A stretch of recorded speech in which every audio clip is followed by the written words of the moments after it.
Chapter 4. Racial Identity Theory. Groundwork for a Renewal of Suspicion. The use of the encounter group model to address racial issues was part of a larger movement to adapt psychiatric insights to the realm of race relations.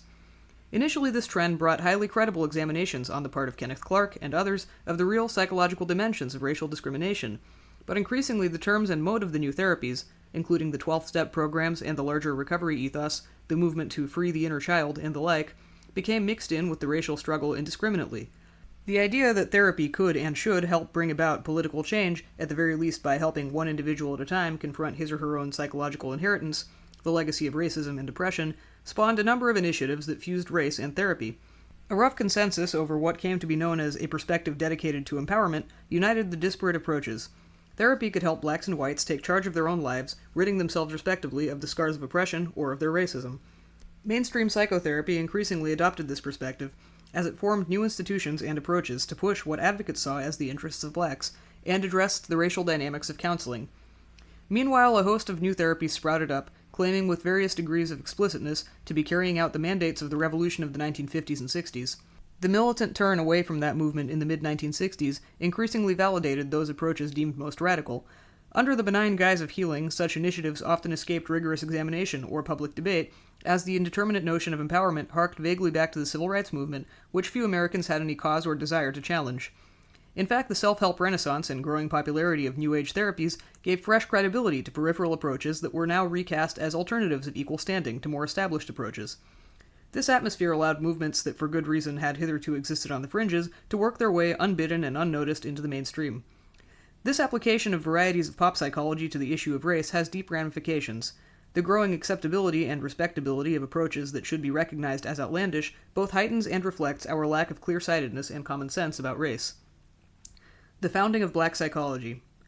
At the same time Price Cobbs was moving from the encounter group to his program of ethnotherapy, many others within the therapeutic professions were also carving out new orientations that dealt with race, drawing on or pioneering new theories of racial identity and difference.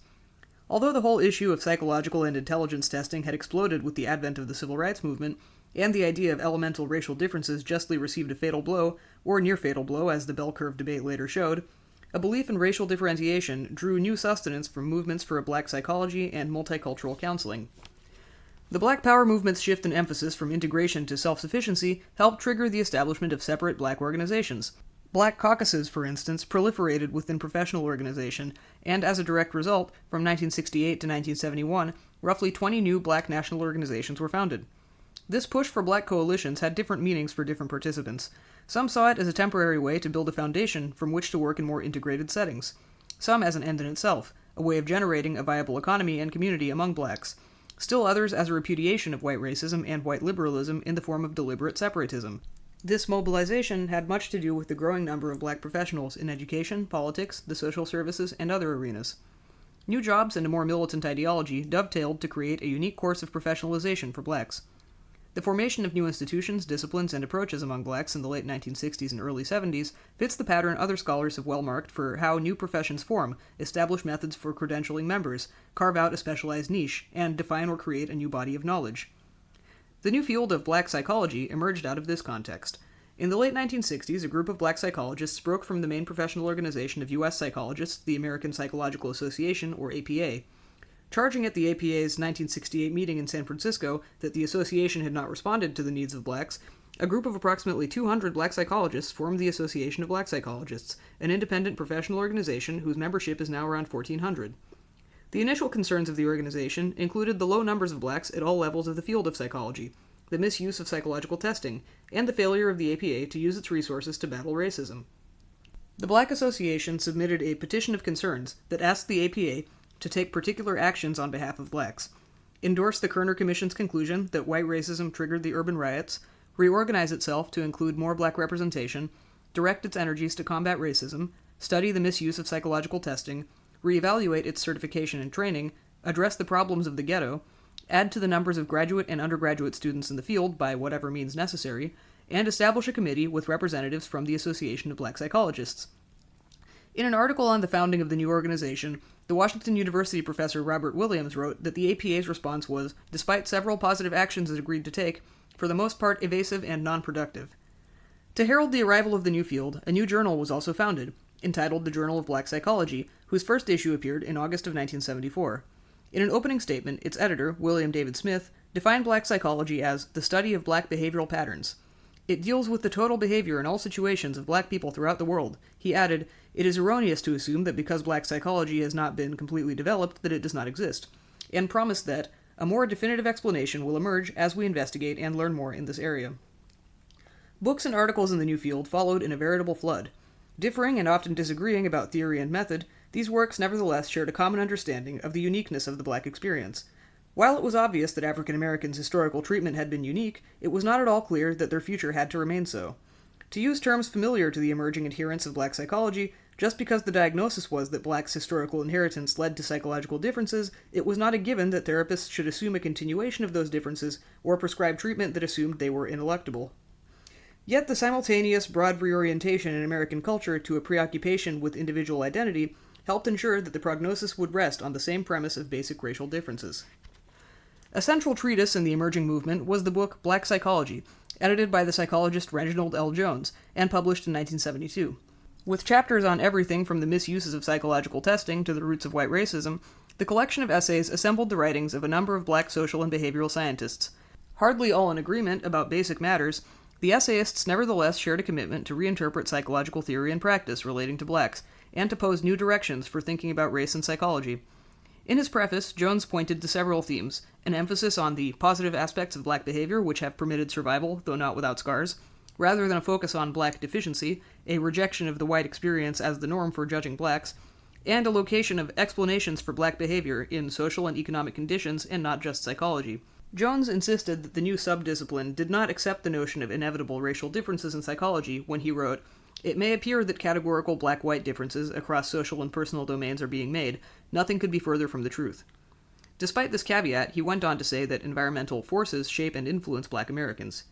Jones's assertion of environmentally based differences, a view that had its origin in the turn-of-the-century cultural anthropology of Columbia University professor Franz Boas, was typical of the thinking that underpinned not only the explosion of black psychology, but the social sciences more generally, not to say identity politics inside and outside of the academy. While rejecting the idea of innate psychological or mental differences, adherents of black psychology agreed that history and social conditions had created differences. It would be ludicrous to argue that these forces had no role in black life, or that the different environments that blacks and whites encountered failed to result in any differences in behavior or psychology at all. However, the eagerness with which social and behavioral scientists embraced the environmental explanations, stemming in large part from their well-intentioned recognition of the pernicious role racism had played in black life, amounted to a new kind of determinism.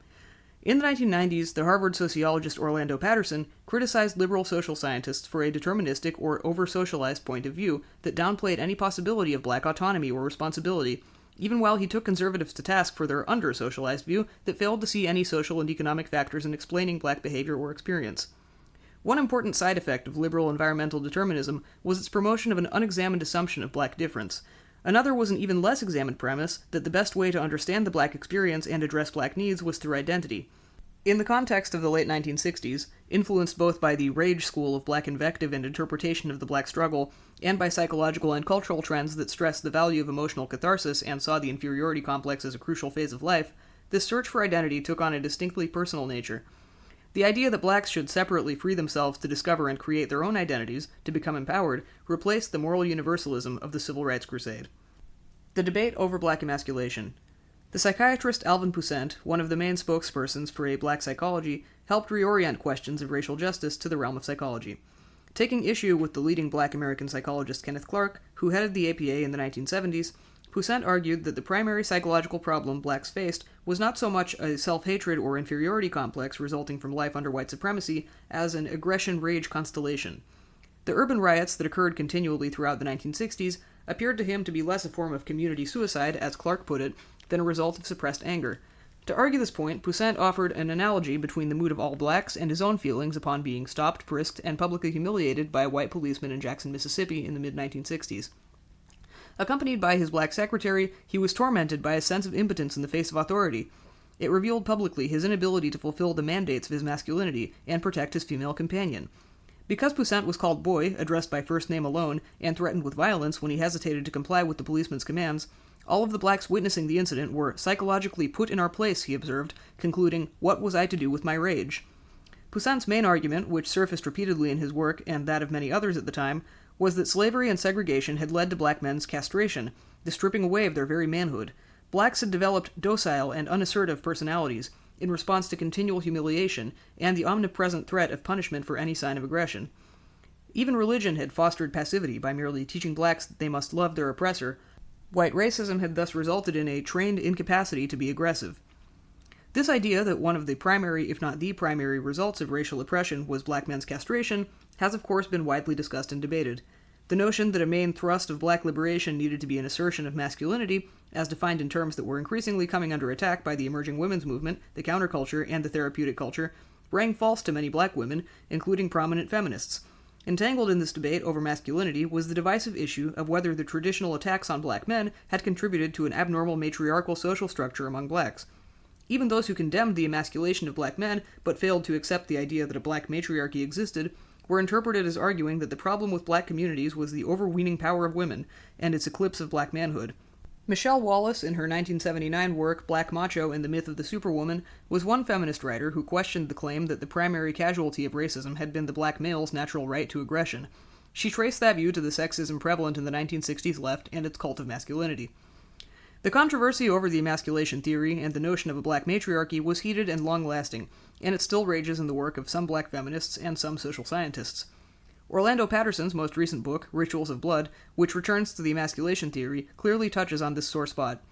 His analysis of what he sees as the profound problems afflicting black families, high rates of divorce, desertion, separation, loneliness, and social isolation, illustrates how the discussion of emasculation and the implications of that discussion for the role of women have also been intricately entwined with the debates over the so-called pathology of the black family and black culture. To call the black family pathological seems to many to demean the heroic efforts black women have often had to make, sometimes as a result of desertion or maltreatment by their male partner as much as of racism. But to deny that the disruptions in black family life and personal relationships are abnormal has appeared to others as a failure to grasp the problem with a situation in which black men have an insignificant role. Patterson believes that a crisis of gender relations is the most important remaining problem facing poor black communities today. Destructive behavior, disagreements over values, layers of misunderstanding, recriminations, and a love and trouble tradition all make for an increasingly antagonistic situation between men and women. He thinks that a hip-hop street culture with its oppositional attitudes towards all authority and its embrace of promiscuity receives support from mainstream culture's fixation on the black man as a kind of American Dionysus, a figure whose superhuman physical prowess helps whites counter the repressed hyper-intellectualism of the corporate world. The debates have revolved around whether the black family was pathological or not, whether the emphasis should be on black men's emasculation or on black women's double jeopardy of being oppressed on two counts, being black and being female, or even triple jeopardy, black, female, and poor, and whether the role taken on in the family by black women in the absence of their mates was a desirable or undesirable development. These debates have been engaged elsewhere at length, though hardly resolved. What must be recognized is how the usual terms of the male emasculation and female self-assertion debate keep the discussion centered on vague generalizations about the mood of all black women or all black men, and a sense of particular grievance and victimhood vis-a-vis one another, all of which pave the way for a therapeutic approach that surprisingly exacerbates tensions rather than resolving them. To argue over whether black men or women were hurt more by slavery, segregation, or by racism, given our knowledge that victimization was so extreme for both, itself seems tied to more recent agonies and disappointments, of the sort that Patterson describes. But the casting of these conflicts as entirely the long-term result of racial oppression misses a more recent dimension of both sides of the argument, that the current prescriptions might actually worsen the problem. Whatever their particular emphases, the identity theorists and the self-esteem crusaders hypothesized a perennially victimized self, whose need for emotional expression was of supreme, even exclusive importance. This version of self is ultimately detrimental for all arenas of collective life, including American race relations. The emasculation theory has thus been criticized by downplaying the ways in which women suffered because of racism, and focusing primarily on the victimhood of men. But a less understood problem with the theory is its view of aggression as the natural, authentic emotional mode of men, and adoption of the pop-Freudian notion that the inhibition of impulse can lead to neurosis. Though its proponents never intended it to, the emasculation theory not only renewed the stereotype of the angry, sexually dangerous black male, but also gave support to the emphasis on individual emotional release, or immediate gratification, that meshed perfectly with the increasingly therapeutic strain of mainstream culture. This new orientation helped give racial differences a new lease on life. If it was no longer believable that there were physical or at least mental differences between blacks and whites, it increasingly seemed to make sense that there must be psychological and emotional ones. The psychologizing of everything. Intellectual developments in the social and behavioral sciences and the social upheavals of the 1960s underpinned the fixation on individual emotional life and personal identity to the exclusion of numerous other aspects of life. In the post-World War II period, social psychology's concern with the social context of personality development and collective patterns of behavior, anthropology's culture and personality school of thought, and sociology's preoccupation with delinquency and alienation all stressed the importance of personality. Theodor Adorno's The Authoritarian Personality and Erik Erikson's work on the concept of the identity crisis both had deep ramifications across the disciplines and outside the academy, and inspired whole arenas of social thought, adding weight to discussions of the importance of personality structure and psychological motivation and equilibrium. The generational revolt, the turn to black power, and the attendant reaction of the parents and the establishment, along with everything else that happened at the time, came under scrutiny for how they manifested psychological impulses. The authoritarian personality left an indelible mark on the way racism would be viewed. Increasingly, racism was considered a pathological condition inextricably tied to an entire psychological complex based in a repressive, hierarchical, and rigid worldview. And Erikson's depiction of the individual's quest for identity helped cast the youth revolt, in the eyes of many within it as well as outside observers, as a search for identity. Social scientists who considered themselves part of a radical vanguard seized on the new emphasis on black power in the late 1960s. Influenced by Adorno, Erikson, and others, they interpreted the Black Power movement as involving questions of identity. In his study, Contempt and Pity, the historian Daryl Michael Scott has argued that in the late 1960s, what distinguished the thought of these leftist social scientists was their rejection of images of pathology and victimhood, their embrace of black pride, and their reading of the African American past and present as characterized by cultural resistance. He writes, "By the mid-1970s, in the wake of the radical onslaught, the social science image of the black psyche, along with black culture, was largely divorced from therapeutic concerns. But the therapeutic sensibility ran deeper than the images of pathology. In fact, many radicals adopted language touting the need for positive self-images through group pride precisely as part of a therapeutic project, eschewing balance or realism about the readily observable destruction that racism had left in its wake. The new myopia, however refreshing an alternative to the overgeneralizations and the hypervictimization tone of liberal pathology theories, made it difficult for these leftists to account for continuing problems. The identity tack made it nearly impossible to move beyond a simplistic polarization between white oppressors and the black oppressed, recast as heroic resistors. As a result, those in so-called radical ranks, let alone those of other political positions, found it onerous to discuss race at all when observers' language, demeanor, and intent did not seem to mesh with the therapeutic project of black pride. Although it comprised a limited assault on the received liberal view of the time, this therapeutic project fit perfectly into the larger personal growth and self-esteem movements, and departed dramatically from the strain of civil rights and even black power that emphasized institution building in the black community. It was a politics of posture that relied on an integrated audience. Even the theories about racial identity that adopted a definitive scientific pose reveal the dramatic and intentional conflation of this political agenda and ideas about individual psychology. Of the many theories about racial identity to come out of the 1960s and 70s, one of the most important was the concept of black racial identity as negritude, as developed by William E. Cross, Jr. Cross presented his highly influential theory while still a graduate student in developmental psychology at Princeton University, having received an A.B. in psychology from the University of Denver in 1963. Lifestyle as race identity. Cross outlined his ideas in conference papers and articles that drew much attention, publishing work in Reginald Jones's Black Psychology and Joyce Ladner's prominent Death of White Sociology, whose role in proclaiming the importance of a black emphasis in sociology was similar to that of Jones's book in psychology.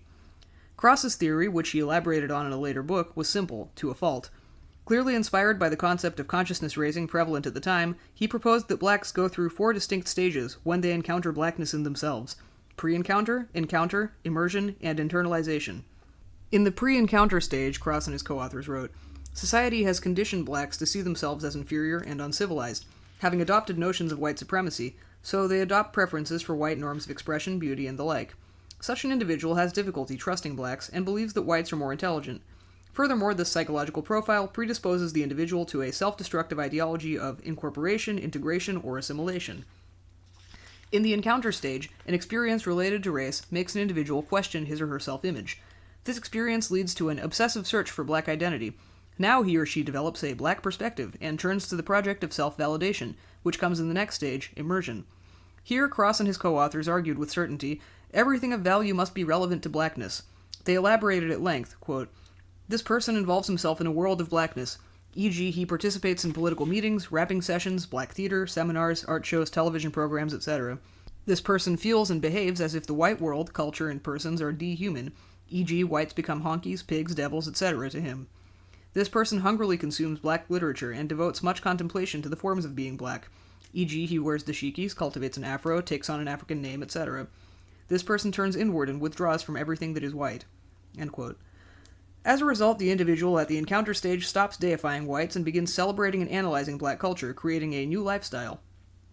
In the final stage of internalization, the newly conscious individual exhibits security and self-satisfaction, and feels a great love and compassion for all oppressed people. Here, Cross's theory bears unmistakable traces of the Protestant tradition, going back to the Puritan conversion experience, in which the individual is prepared to better the world, the final Puritan phase of sanctification, during which the new convert embarks on the erection of new churches. The individual's newfound identity leads to active community involvement on behalf of the development of black power. It is a truism that even scientific theory is affected by time, ideology, and cultural context, but it must be admitted that the constraints on most such theories, which by their very nature as theories make at least some claim of transcendence of these markers, are not usually so transparent. The time-bound and ideological nature of Cross's theory bears the stamp of contemporary trends. Of all the theories proposed at the time to explain the formation of black self-identity, it is striking that ones like this, imbued with an adolescent tone of self-discovery, survived at all.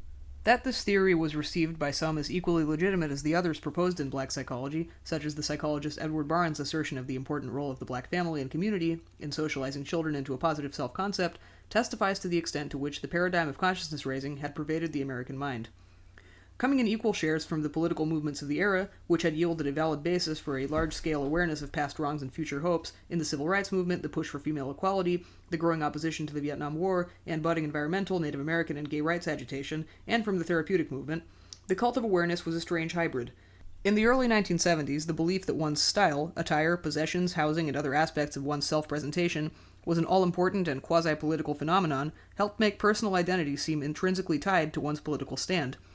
In this context, Cross's ideas might have sounded eminently logical both to blacks who were open to the diminished conception of the Black Revolution as a lifestyle revolt, and to sympathetic whites who believed or wanted to believe that outward expressions of black power sentiments like these constituted the only authentic voice of newly liberated blacks. One might assume that theories like Cross's would burn quickly like a candle flame and die out. On the contrary, this notion of a natural and universal course of black self-discovery has been enshrined in recent psychological treatments. Perhaps the best-known example is Beverly Daniel Tatum's "Why Are All the Black Kids Sitting Together in the Cafeteria?" and other conversations about race, which epitomizes the problems with racial identity theorizing along the lines of Cross's model. Black children in the cafeteria.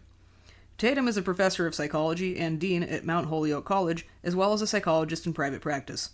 Her book had tremendous resonance when it came out in 1997 because of the climate of controversy about race that characterized the 1990s. After a period of relative quiescence in the late 1970s and 80s, the issue of race was again catapulted to national attention by the Rodney King beating in 1991 and the ensuing riots in Los Angeles, the growing critical mass of black conservative thought, the challenge to affirmative action, the O.J. Simpson trial in 1995, and other controversies. Observers from across the political spectrum differed dramatically in their evaluations of the racial climate, arguing over the extent to which racial progress had really occurred. Some expressed consternation in particular at what they saw as a continuation of patterns of racial segregation, observable everywhere, from urban neighborhoods to school cafeterias. That much of this segregation appeared to be at least in part chosen by blacks and other groups themselves came as a tragic realization to many who were committed to an integrated society. In the introduction to Why Are All the Black Kids Sitting Together in the Cafeteria and Other Conversations About Race, Tatum describes the long-term origins of the book. Initially a clinical psychologist interested in racial identity among black children, she agreed to teach a course called Group Exploration of Racism, which her university colleagues had passed on because, in Tatum's telling, they were used to teaching lecture courses, whereas she had experience leading emotionally difficult group discussions, and relished group interaction and self-revelation. Using a manual of the post-civil rights anti-racist sensitivity training movement from the late 1970s, Judith H. Katz's White Awareness Handbook for Anti-Racism Training, Tatum began teaching the course. In fact, she speaks of having taught the course, retitled The Psychology of Racism, to hundreds of students in a variety of formats, in order to help students discover how racism operates in their own lives and what they could do about it. She says she has taught another course of this kind to hundreds of school teachers and administrators. In addition, she has led numerous workshops on racism for parents.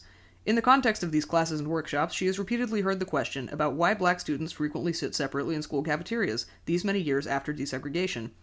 Tatum's book offers a sustained answer to that question. She makes a special case for the application of racial identity theory to our understanding of both white and black racial attitudes, claiming that such a perspective has been absent and is sorely needed. She decries the scarcity of racial identity discussions in psychology. She sets herself to redressing this neglect by deliberately popularizing identity theories, which she thinks are unfortunately confined to scholarly journals and academic volumes. Even further, she argues that psychology as a whole has neglected race. There is only one problem with Tatum's assertion about the absence of psychology from the public discourse on race. It is not true. As Daryl Michael Scott and many others have shown, psychology, at least in the form of quasi-psychological simplifications from pop psychology, has actually been the primary lens through which race has been understood in America in the late 20th century. The hegemony of pop psychology, in fact, goes a long way toward explaining why a figure like Tatum, whose theories barely glaze the surface of the complex story of race in this country, would be so sought after that, heady with her newfound celebrity status, she would effuse publicly about her chagrin when yet another lecture invitation arrived. Another possible factor in the persistent difficulties in discussing race in this country continually eludes self-professed experts like Tatum, their own ministrations. From their position in the alleged vanguard, these writers cannot entertain the possibility that it is precisely their own theories and methods that have helped lead us to this impasse. What they are peddling as new and progressive is in fact at least a generation old. And what validity racial identity theory ever had, it had in a very different context. Despite the claims of the race experts that they are on the cutting edge, and their audience's seeming willingness to go along with this fiction, they are merely rehashing Black Power pieties. In their hyperbolic claims of diagnostic accuracy, the experts ignore the possibility of self-fulfilling prophecy. After having been exposed to the pervading American culture of diversity workshops and classes like Tatum's, many Americans have obediently learned to view race through the lens of identity. Déjà vu. For what Tatum is peddling is déjà vu quite simply. It is Cross's racial identity theory, reincarnated, but with a few gratuitous insults to whites thrown in, delivered in the same breezy and jocular tone as the rest of the text.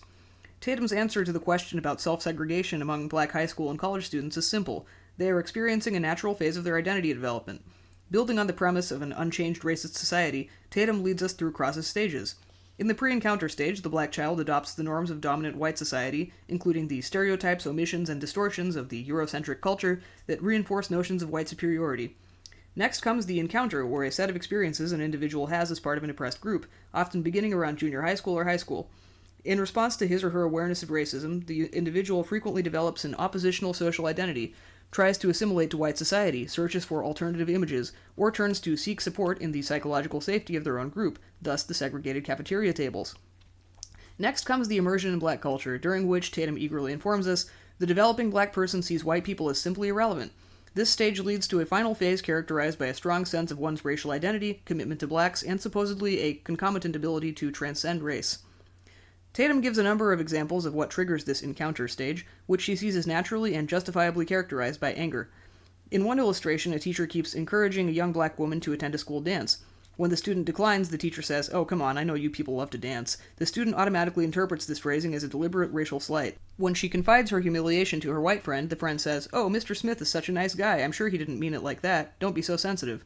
Tatum thinks that the white friend's failure to reinforce the black student's feelings and interpretation of the event explains why the black student would seek the company of her fellow black students at the cafeteria table. Tatum says the friend misses the importance of the teacher's remark altogether. Tatum's analysis illustrates the faults in this line of reasoning. The real problem is not so much the separate assembly of black students, which really might be a fairly expected, even natural phenomenon resulting from shared neighborhoods, friends, and experiences, but adults like Tatum are helping children put a particular spin on their experiences. In explaining self-segregation as rooted in anger and withdrawal, which she considers valid responses to the many racial slights experienced daily in racist America, Tatum exaggerates the climate, makes all slights traceable to an intentional, relentless hatefulness, and blurs indiscriminately minor and even crude faux pas with heinous acts of racism. It seems rather important, for instance, that in the above example, neither the teacher's remark nor the classmate's response is actually racist. Tatum dismisses the classmate's realistic counsel not to be overly sensitive, good advice for most adolescents. Tatum writes, "Perhaps the white friend is right, and Mr. Smith didn't mean it, but imagine your own response when you are upset, perhaps with a spouse or partner. He or she asks what's wrong, and you explain why you are offended. Your partner brushes off your complaint, attributes it to your being oversensitive. What happens to your emotional thermostat? It escalates. When feelings, rational or irrational, are invalidated, most people disengage. They not only choose to discontinue the conversation, but are more likely to turn to someone who will understand their perspective." Tatum also ignores other possible readings of the initial event. You people could as easily refer to 8th graders, this class, young women, or those students inclined toward dancing as to all African Americans. The broader context was one of inclusion, so if the teacher's enthusiastic invitation did refer to African Americans, it might not have been malicious in intent, but quite the opposite. The teacher's age, region, or nationality might not have provided for a complete familiarity with the taboos of today's racial etiquette, so a friendly or humorous correction might have been in order. The comment might have been a mistake for which the teacher is already humiliated, but thought the student might not have noticed, or instead have been forgiving, or it might have been a misplaced attempt to make humor out of a stereotype that the teacher assumes is dead and buried at this point in history. Of course, there is the possibility, the one that Tatum assumes, that the teacher actually believes the stereotype, which seems like the most remote possibility, but a possibility nonetheless. However, rather than give the exchange the benefit of the doubt, counsel fortitude, or encourage students to practice the skills of civil engagement they will need throughout life in an integrated nation, Tatum encourages withdrawal and self-absorption. Even granting that a mere charge of oversensitivity from a spouse or friend could actually trigger the ire and withdrawal Tatum thinks is a given, it is not so clear that it should.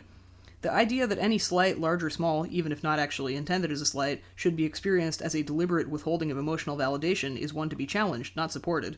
But Tatum legitimizes this hypersensitivity and overreaction by casting it as a legitimate stage in the forming of a racial identity. White identity as therapy. Even further, Tatum sees race consciousness as a panacea not only for blacks but for whites as well. She holds up white students' inability to identify with any particular ethnic heritage as a mark of never having had to face racism. Whites need to achieve a healthy sense of white identity, she believes. Tatum draws on a model put forth by the psychologist Janet Helms, which delineates 6 stages in the formation of white identity. In the contact stage, according to Helms, whites first discover the idea or the actuality of black people, so they generalize about all blacks from this experience and measure their acquaintances against inherited stereotypes. Forced to acknowledge that blacks are treated as inferiors, whites then enter the disintegration stage, during which there arises a conscious though conflicted acknowledgement of one's whiteness. Whites suddenly experience a series of dilemmas, as it becomes clear that their most cherished beliefs are at odds with the injustices of racism. During reintegration, whites move on to admit their whiteness, but define it in terms of their superiority to black people. Next, Helms writes, the pseudo-independent stage brings the stirrings of a more positive white identity. Questioning the notion of black inferiority, whites examine themselves for signs of racist behavior. They misguidedly direct their efforts mainly, however, to helping blacks on the basis of their narrow white criteria for success. The immersion and immersion stage brings a search for information through reading biographies and autobiographies of whites who have made similar identity journeys, or participating in white consciousness-raising groups. Whites can now turn to the more laudable goal of changing whites instead of blacks, as they experience emotional and cognitive restructuring, as well as emotional catharsis of feelings previously denied or distorted. After the negative feelings are expressed, whites are free to experience a euphoria perhaps akin to a religious rebirth. This is a catalyst for forming a full-fledged white identity and beginning to tackle racism and oppression in its various forms. The final stage, the culmination of self-development, is autonomy. At this point, whites experience racial self-actualization or transcendence, which Helms describes as an ongoing process involving continual accumulation of information about race and other cultural groups. This stage involves an awareness of personal responsibility for racism, consistent acknowledgement of one's whiteness, and abandonment of racism in any of its forms as a defining aspect of one's personality. The premise of this theory is that denial of the omnipresence of racism prevents whites from having a positive white identity, which in turn makes them uneasy with the racial consciousness of others. The ultimate goal is for whites to develop a sense of the self as a racial being. The inability to do so in positive ways is one of the hidden injuries, writes Helms, of racism, which harms not only the victims but also the perpetrators of racism themselves. Beverly Tatum informs us that only those whites who have developed their own racial identities as whites can have positive or authentic connections with people of color. While many of Tatum's observations capture general truths about the racial tensions that still exist in our only newly integrated world, her attenuated and time-bound theories fail to account for improvements that have occurred. It is true that our current racial climate demands many subtle behavioral adjustments from both blacks and whites, especially from children and adolescents, and much social awkwardness remains. The racial identity theorists fault society for socializing people into racism, but their own ideas now play a distinct role in the process of socialization. Experts' theories and sensitivities enter the broader culture through classes, workshops, and publications, helping to set the terms by which young people understand and express their anxieties about race. The popularization of theories like Tatum's is disconcerting. Tatum makes claims about our collective silence regarding African American history, universal images and attitudes of white superiority, and lack of black role models, despite the tremendous advances in racial attitudes, and the new visibility and the truly stunning achievement of blacks in nearly every arena imaginable. Recent polls, for instance, show a dramatic change on basic issues such as how much black history is taught and attitudes toward interracial marriage. The language and terms of the recovery movement, so apparent in this line of thinking, leave no room for an acknowledgement of progress, however incomplete. If we acknowledge that the majority of Americans are no longer in recovery, but have recovered from most of the truly virulent racism underpinning slavery and segregation, these experts rightly sense that we might have little need, indeed little patience, for consciousness-raising workshops and identity facilitators. They are probably right. Still, they undoubtedly harbor a nobler fear that we will abandon the fight for racial justice. Here they are also right in thinking that racial justice, like all our other ideals of justice, requires constant vigilance. But these experts mistakenly confuse their efforts on behalf of identity, the diminished version of identity prevalent in the new therapies, a transitory emotional security, with the struggle for justice. The psychological racial self. In assessing the application of the encounter group to interracial tensions, we note that one of its main consequences was to help legitimize the notion of race-related personality traits, different psychological and emotional needs and makeups. Out of the maelstrom of racial politics in the 1960s thus crystallized a newly racialized self. Certainly the concept of black and white racial identity was nothing new. The white defense of slavery and segregation had long rested on whites' sense of belonging to a race separate from that of blacks, and in response to white oppression, blacks had developed a sense of identity as a race as well. What was new was the particular racial identity that integration caused. It is not sufficient to see the shift in the 1960s as a move away from an emphasis on citizenship rights to a black consciousness, called by some the rise of the black voice.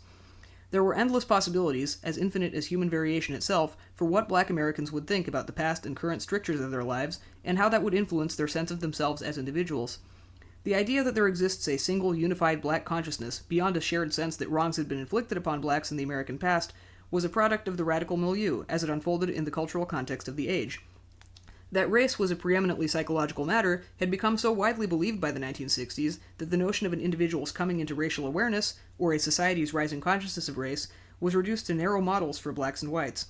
For blacks, this consciousness involved freedom from psychological and emotional repression, mainly self-affirmation through the release of rage or another form of self-assertion. For whites, it meant freedom from the alleged psychological debilitation of their own racism.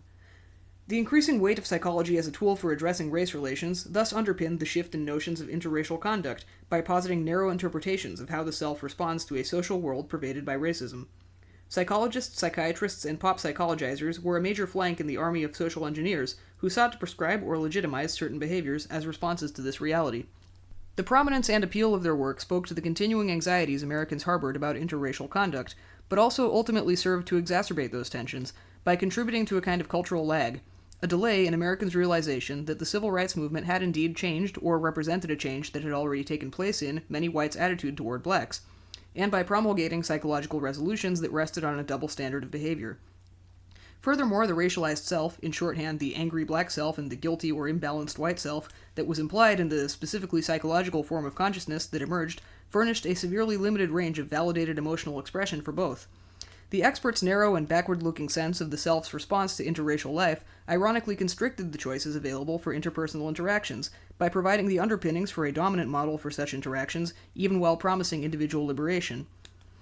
The idea that race relations were fraught with problems that could be dealt with and understood only with the aid of insights from pop psychology helped carve out a sphere for experts and, in doing so, obscured broader cultural sources for anger and anomie. The psychological racial self, with its frustrations and anxieties, could, after all, begin to recuperate only through therapeutic approaches developed by these race experts.